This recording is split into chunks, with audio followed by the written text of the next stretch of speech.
Hello everyone, Manvi this side.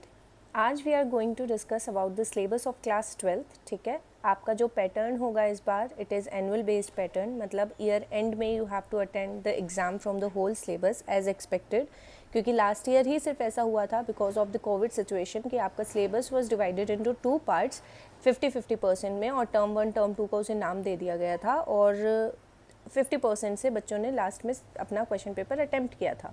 लेकिन इस बार शुरू से ही एक्सपेक्टेड था कि ऐसा कुछ होने नहीं वाला है, तो सेम वही हुआ। इस बार आपका सिलेबस एज इट इज़ ही है जैसा था। ठीक है, अब हम शुरू से थोड़ी सी बात कर लेते हैं आपके एग्ज़ाम पैटर्न की, कि आपका एग्ज़ाम बेसिकली होता कितने मार्क्स का है। It is of 100 marks. 100 marks को यहाँ पर डिवाइड किया जाता है 2 पार्ट्स में, 80 एंड 20 में। This 80 is of your theory based exam, जो आपका पेन पेपर एग्ज़ाम होता है, and this 20 is of practical. Practical में आपकी फ़ाइल होती है, वाइवा होता है, बाहर से एग्जामिनर आते हैं, as you all know.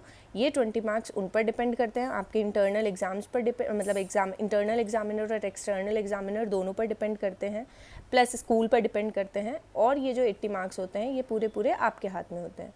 Further इस 80 को, क्योंकि you have 2 books, again 2 parts में डिवाइड किया जाता है, 40 एंड 40। अब ये 40-40 क्या है, एक 40 का आपका होता है मैक्रो इकोनॉमिक्स और दूसरे 40 का आपका आता है इंडियन इकोनॉमी।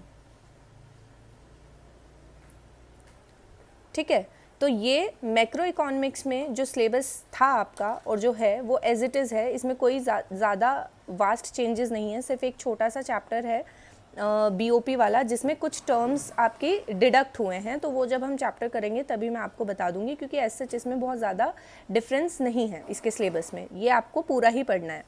बात आ जाती है इंडियन इकोनॉमी की, तो इंडियन इकोनॉमी में you have 10 chapters,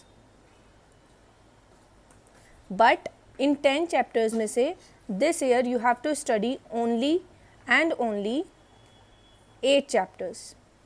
that means your 2 chapters has been deducted. 2 chapters आपके डिडक्ट हो चुके हैं। अब वो 2 चैप्टर्स कौन से हैं? पहला आपका चैप्टर है उनमें से poverty, and second one is infrastructure.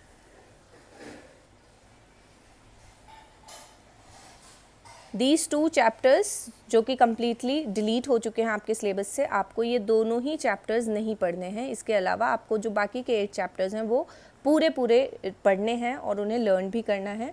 ठीक है, कल से, क्योंकि हमने बोला था कि we'll start from the Indian economy, तो कल से वील स्टार्ट चैप्टर नंबर 1, जो कि आपका है Indian economy at the eve of independence. उसके बारे में हम रीड आउट करेंगे, उसके बारे में जो इंपॉर्टेंट चीज़ें हैं चैप्टर की वो सारी चीज़ें हम पढ़ेंगे। तब तक के लिए आप वो चैप्टर एक बार रीड कर लेना अपने से, ताकि आपको ईजी समझ में आए चीज़ें जब मैं वो कराऊँ। आज के लिए इतना काफ़ी है। Thank you so much.